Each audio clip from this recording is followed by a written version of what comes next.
The win-win formula is of vital importance for any mutual cooperation. This is the basis for any regional integration in the African continent.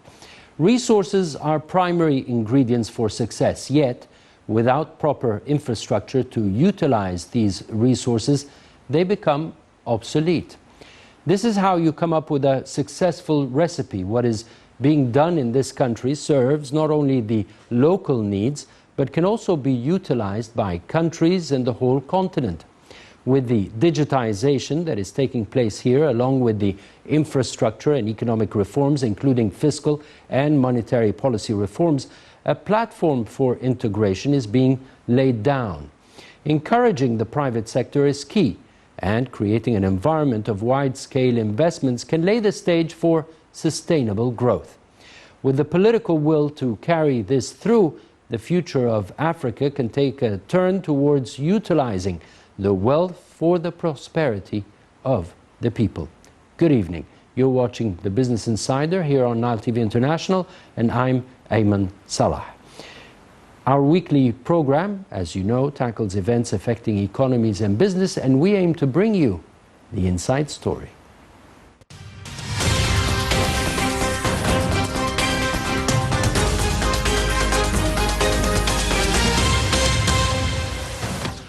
Welcome back. Our first news item for this week is that Egypt assumed the chairmanship of the Common Market for Eastern and Southern Africa, known as the COMESA, for the next 5 years.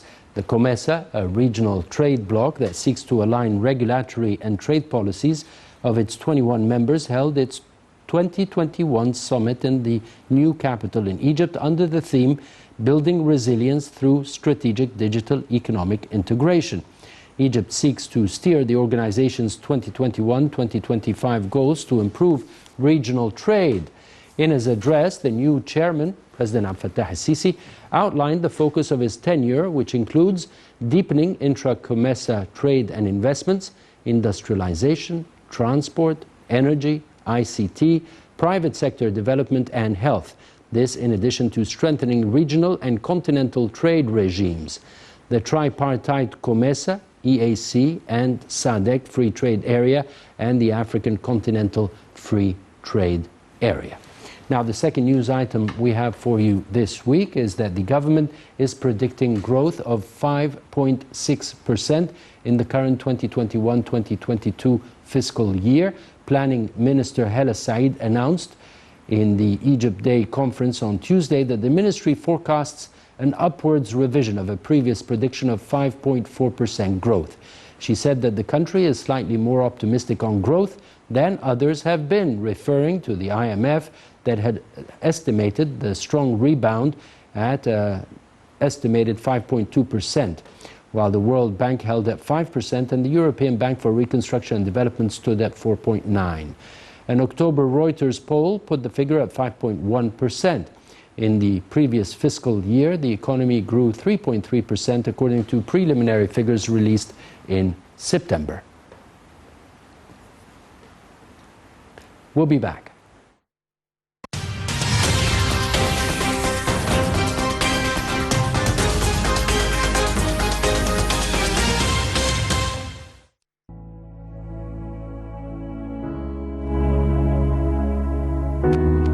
An event that captures the hearts and minds of people all over the world. History making in Egypt and from Luxor. The inauguration of the Rams Road. Our pharaohs, the grand ancestors, never keep amazing the world at large.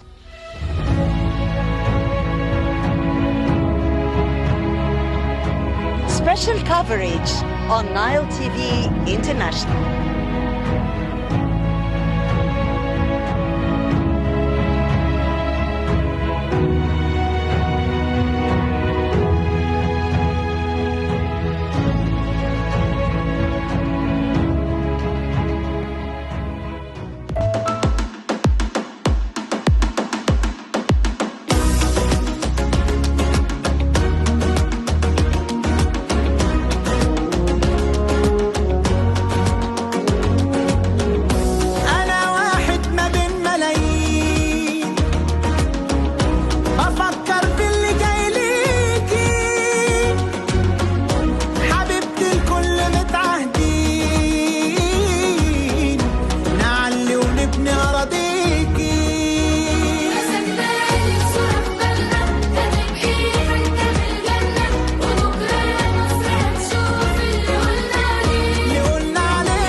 يشوف النور قعدنا له سهرنا له وانجزنا يا دوب في شهور ما حدش جه على باله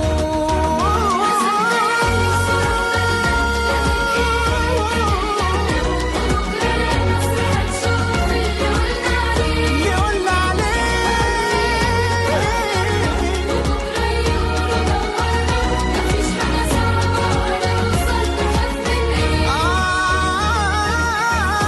رسالة وحلم جيل ورا جيل قصاد الكل تتباهي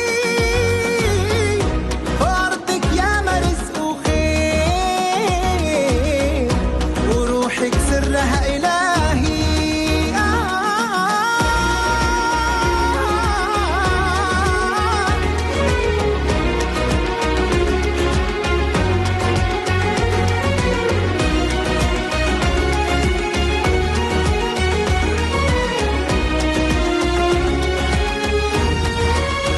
رسمنا لك صورة في بالنا هتبقي حتة من الجنة وبكرة يا مصر هتشوف اللي قلنا عليه وهنفيدك بأفكارنا وبكرة يقولوا طورنا مفيش حاجة صعبة وهنوصل نخاف من ايه رسمنا لك صورة في بالنا هتبقي حتة من الجنة وبكرة يا مصر هتشوف اللي قلنا عليه وهنفيدك بأفكارنا وبكرة يقولوا طورنا مفيش حاجة صعبة وهنوصل نخاف من ايه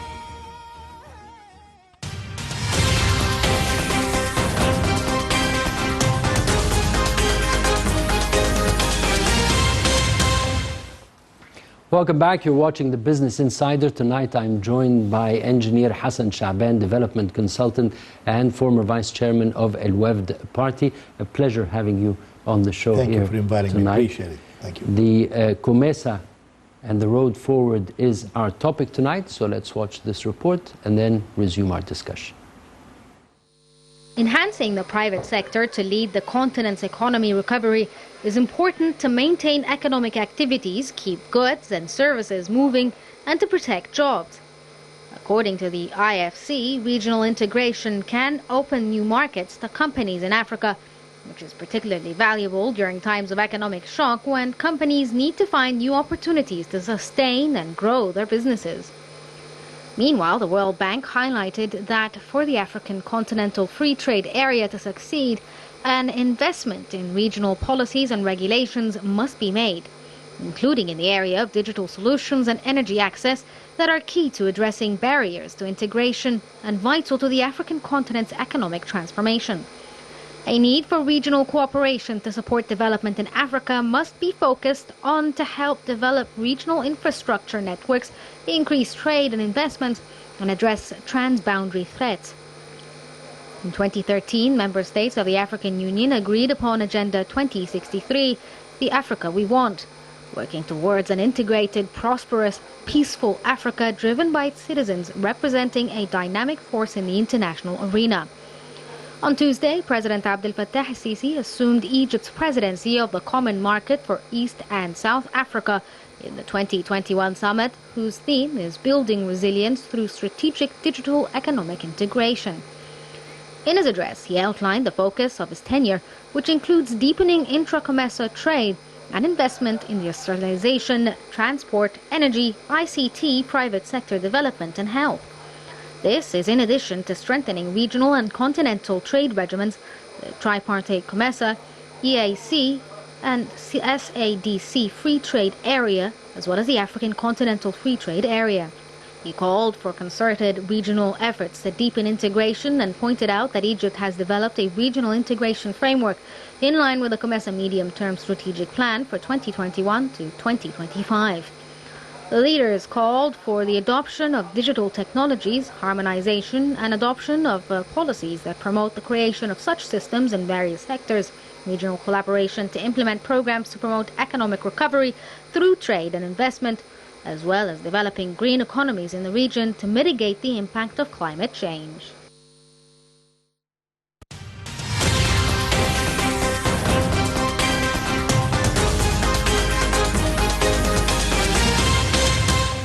Welcome back to the Business Insider. So again, let me welcome my dear guest, Engineer Hassan Shaban, Development Consultant, former Vice Chairman of Al Wafd Party. Our topic tonight is the 21st COMESA Summit and the road towards African economic integration. Once again, a pleasure to have you on the show. Thank you for inviting me. And let me start by 20 years on. What makes this round of COMESA chairmanship different? You see, this is the second time we had the COMESA within a few years, a span of 3 years. And 20 years was the last time we chaired it. Yes. Yes. So actually, this is especially our president was the head of the African organization for some time. This gave us a lot of experience how to utilize being the head of the COMESA this time. The spirit that we should all have is to try to put all the organizations in the area together to make the utmost benefit from all the rules and regulations and the advantages that all of these agreements are given to boost the economy of these countries. Meaning, you have a number of organizations in addition to the COMESA. You have the SADC, you have a number of organizations, and you need to coordinate with it. I think we've matured. All the African countries recently, you feel that they matured economically, and they realize that any politics that doesn't have an economical return is a failure. So actually, economy is the name of the game. And what you need is to make the people in these countries fully aware of what's going on and encourage the cooperation between the private sector companies, encourage them to the bilateral trade between these companies, and the outside trade with the rest of the world. So you need to utilize the maximum resources that you have in the area to the benefit of these countries. And this is, I think, what our president, who's heading COMESA this time, will probably do this, because we see it in Egypt, and I think he will apply the same procedure in the COMESA. Right. So you have the COMESA, you have the EAC, you have the SADC, yes. Free Trade Area, and you have the African Continental Free Trade Area. Yes. All of those together, they are different regional groupings. So you foresee an integration between those groupings in the near future? If we work hard, I think it will be to the benefit of the continent, definitely. But so far, we could actually work together because there is no contradiction. I mean, we are all driving in the same direction, and the aim is to, boost the economy of all these countries. So you have in the south, the leader is South Africa, and a very advanced country, and they have the technology. I think between Egypt in the north and especially we are, there was an idea. I mean, it's a good idea that we've hosted this conference in the new capital, which is a smart capital. So to digitalize the capital, that was a message that we are entering a new era. And we are the leaders probably in the COMESA group. So I think if on the long run, yes, all of these organizations could integrate into one. Hopefully, if Right. if the countries the will benefit ultimate African Union. exactly. All right. Building resilience through strategic digital economic integration was the title of the summit. Where is our edge? We are ahead of everybody. I mean, that was, you know, we gave a message to everybody that this new capital is entering a new era, digitalizing Digitalizing, yeah. the business and everything. And, you know, you are an example that should be followed by the other countries. And we could assist them doing that, actually. And you have the ICT infrastructure work that is currently taking place, the data centers that are being built, the reform of the ICT legislative environment that is taking place. So how would this serve the African continent? Actually, this will make it easy to exchange expertise and you know, the custom you know, regulations and everything. All of this will pour into making easy business possible between the African countries. All of this, you know, you're entering a new era. And I think everybody realizes this, that if the plane takes off without really joining everybody, it will be, you know, not a very desirable result. So I think all of the countries that participated in this conference knew this fact. And I think the spirit that we saw and the speeches that everybody made, even countries outside the COMESA, like Tunisia, like Libya, actually they took part in the conference. Took part, right. Yeah. So that was very encouraging. Libya is the vice chairman. Exactly. The current vice Right. chairman, along with Egypt, the current Right. chairman. And Tunisia participated, the president of Tunisia Exactly. participated. So actually, you know, I think the spirit is very encouraging, and we'll see something very soon. I think we need a breakthrough. Egypt still have a very good chance to establish a free zone base somewhere in the south, close to the borders with Sudan and Chad and Libya. This could be, this free zone could be a jumping point to Africa, because a lot of the Egyptian products could actually be marketed from this particular point, especially to the countries that doesn't have any ports or shores. Landlocked countries. Right, it's a landlocked country like Chad, like Niger, like Dahomey, all of these, Burkina, all of these countries actually could use us as Egypt as their port. If you connect, you know, we're establishing the highway right now from Alexandria to Cape Town.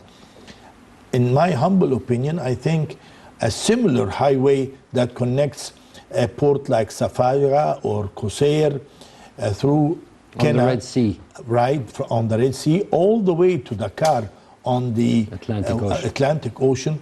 This actually could create a huge market for Egypt in the closed countries, the south of the desert. So hopefully somebody would realize the importance of this highway, because it's highway and railways. Hopefully that will be ideal if we have both. But a lot of Egyptian goods could actually be marketed over there, because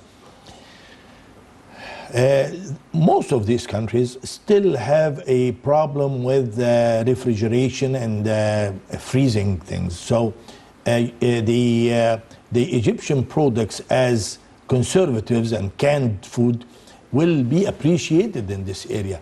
So I think if we just study the market closer, we will be able to penetrate to these countries, and I think our agricultural products are very much appreciated in these areas, actually. African countries are very rich in resources, yet these resources are underutilized. How can the COMESA, and with Egypt's infrastructure and new industrial cities, new free trade zones, new manufacturing capabilities, complement the African needs and resources? Phase one is that you utilize your industrial base that you have in Egypt to fulfill the African demands. Second phase is to mobilize and invest in these countries, actually, because you want to have a win-win situation. You don't want to make a profit and ignore the other side. So first stage, till you establish an infrastructure in these countries and have an investment in these countries, because actually the problem with most of the African countries is they sell the raw materials. Right. They do not have industry, they do not have the technology. So I think with some... It's the... I don't want to sound testy, but it's the colonial era economy. Exactly. Yes, I didn't want to go into this, but it's you know, in order for you to buy some Nescafe, you're going to have to buy Ground through you know, huge foreign, not African, I don't know, multinational company, while actually you could establish a lot of factories that can produce coffee in instant coffee. Right. So it's... You have coffee, you have cocoa, you have cotton. You have everything. All the resources. Yes. You have minerals, you have everything. At one time, Egypt was #1 in the production of cotton, for instance. Right. Today, it's Burkina Faso. They are #1. So, raw cotton. Yes. Not produced cotton. Exactly. So they still go back to the same method, the same old economy that Exactly. used to be present here by exporting raw cotton, Exactly. being manufactured in England, and you import then it. you re-import Right. the shirt, Exactly. and so on, and you pay much more. Exactly. So do we have the capabilities to localize the production of African goods in Africa? And if we don't, can Egypt serve as the gateway for African products to the rest of the world? Definitely, because this conference actually chose a slogan, made in COMESA. Right. So actually, wherever it's made, whether it's made for the time being in Egypt or made in Burkina Faso or you know, any other country, but again, definitely we will have to coordinate this, and we should have a program, organize it, because time is very important in this issue. You know, COMESA has been there for some time, and I think it just started to be effective, in my opinion. I thought it could have been a lot aggressive in the past, but... How would you characterize started to be effective? Wouldn't it be characterized by the value of intra-trade? Exactly. Per annum? Exactly. So do you see this as rising? Definitely. Satisfactorily? It's not satisfactory, but it is rising. Right. I think we need to do a lot of marketing. We need to make it easy for people to export goods across the borders. So on that note, let me just itemize a few and highlight a few items that without which we will not be able to achieve what you are seeking. For example, number one is the transportation. Transportation is the logistics. Definitely. Whether we're talking and land, infrastructure, yeah. air, or maritime. So infrastructure. Whether we're talking banking. Banking rules and regulations in the African continent. Now I understand in order to deal with an African country, you have to deal through an intermediary bank somewhere in Europe. In Europe, yes. Right? Very true. What needs to be done on this scale in the African continent in order to ease the doing business process? You need really to have security, number one. Security and stability. And stability. And this will encourage the international banks to mobilize to Africa. You need to actually make it easy for the international banks to come to Africa and have, you know, an African headquarters. So, does it have to be international? Can't it be regional? An African bank? Because here you have Egyptian banks, for example, that are opening in some African countries. I think, yes, this is very true. I think our friends in Saudi and in Kuwait, they already have the capability of, or they have already their banks in some of the African countries. And actually, I think with us as an intermediate between the Gulf countries and the Africans, we could actually do what you're saying. I mean, we could establish really as African Arab banks. We have to realize also that the African countries are already committed with some foreign and international multinational companies. Also, you have a lot of competition and investments from outsiders, and you actually should welcome this, because you cannot really just ignore what's happening around you and try to do it on your own, because you should compete. Right. So you have China, you have Israel, you have even our brothers in the Gulf. They invest a huge amount of money in Africa, but you need to utilize it to the best that you could. Individual investments might not really give you or yield the results that you want. So you're going to have a program. Also, what should be done actually is that it's like a puzzle. I mean, you try to put things together. You need to complete the image. I produce something, you produce something.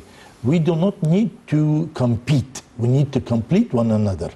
So this is what should be done in the future.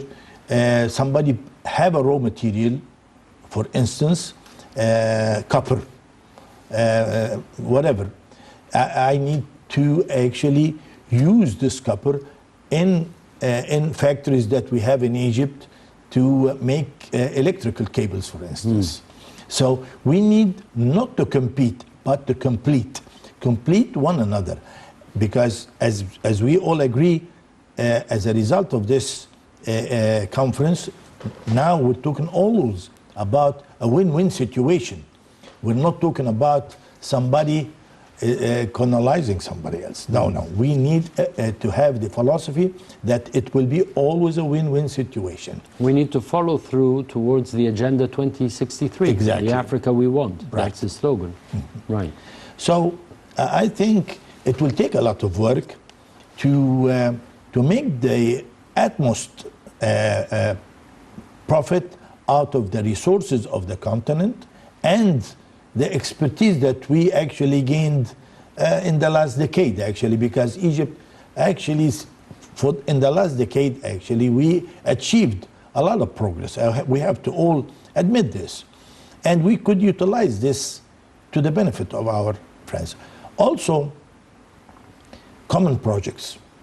If we could actually have common projects that yield,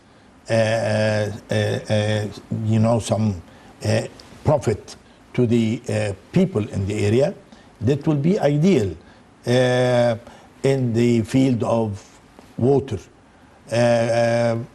common dams. We have a lot of... There are projects that Egypt is participating in some African countries, right? In Tanzania, actually. We are there as contractors, actually. But again, we would like to have, projects that will benefit both. It's not only a contractual obligation. No, we need partnership. So I think in the future will be promising, actually, if we have this philosophy of a win-win situation. One of the key ingredients to any economic integration, and this we saw in the birth of the European Union since the 40s and 50s, is the political will. Exactly. So without the political will, basically it's a non-starter. How do you sense the presence of the political will within the African countries at this stage? I have an impression, actually, that there is a will. It's different. As I said, I sense a feeling of maturity in most of the African countries. They realize that unless they cooperate and have a will to join hands, they will not be able to join the European countries. I mean, there will always be a gap between Africa and Europe unless really the African countries will actually utilize the resources and work hard to fill the gap between Africa and Europe. I think we have good examples recently, the Rwanda and Burundi and all of these countries are very stable right now, and they're achieving a lot of progress right now. And Tanzania as well. We have a lot of very promising examples in Africa, and I think we should enhance these, expertise. One of the things you mentioned is security and stability, and of course, as you know, capital or investors are always risk averse. Right. So there are issues in some countries, and there are forces outside of these countries. Do you see this as a challenge towards the achievement of the goals of this grouping, or do you see efforts being made on that front in order to overcome this challenge? You see, I really appreciated about 3-4 years ago when President Sisi actually came up with the idea of forming a joint alignment between the different armies in the Middle East or in Africa, especially in Africa, to take care of the security of the region all the way to the equator. And we might be able to form a similar force in the south, headed by South Africa and the rest of the countries, to actually do the same thing, do the same job of securing stability. So I think gradually military cooperation between all of these countries, as well as the economical cooperation, will actually be essential. You need you need force to secure the investment. Exactly, exactly. Which is the policy that is being implemented here. And I think if Egypt again pursue this idea, it might be beneficial to everybody, and it will look better. It will be like an alignment, like an African NATO or something like that. Engineer Hassan Shaban, Development Consultant and former Vice Chairman of Al-Wafd Party. Always a pleasure talking to you. Thank you for your insights. Thank you for your ideas about the east-west connection from Safaga to Dhaka. And I'm sure this will serve as a positive contribution towards African integration. Thank you very much for joining us. Thank you for being with us here on the Business Insider. I'm Ayman Salah. Thanks for watching.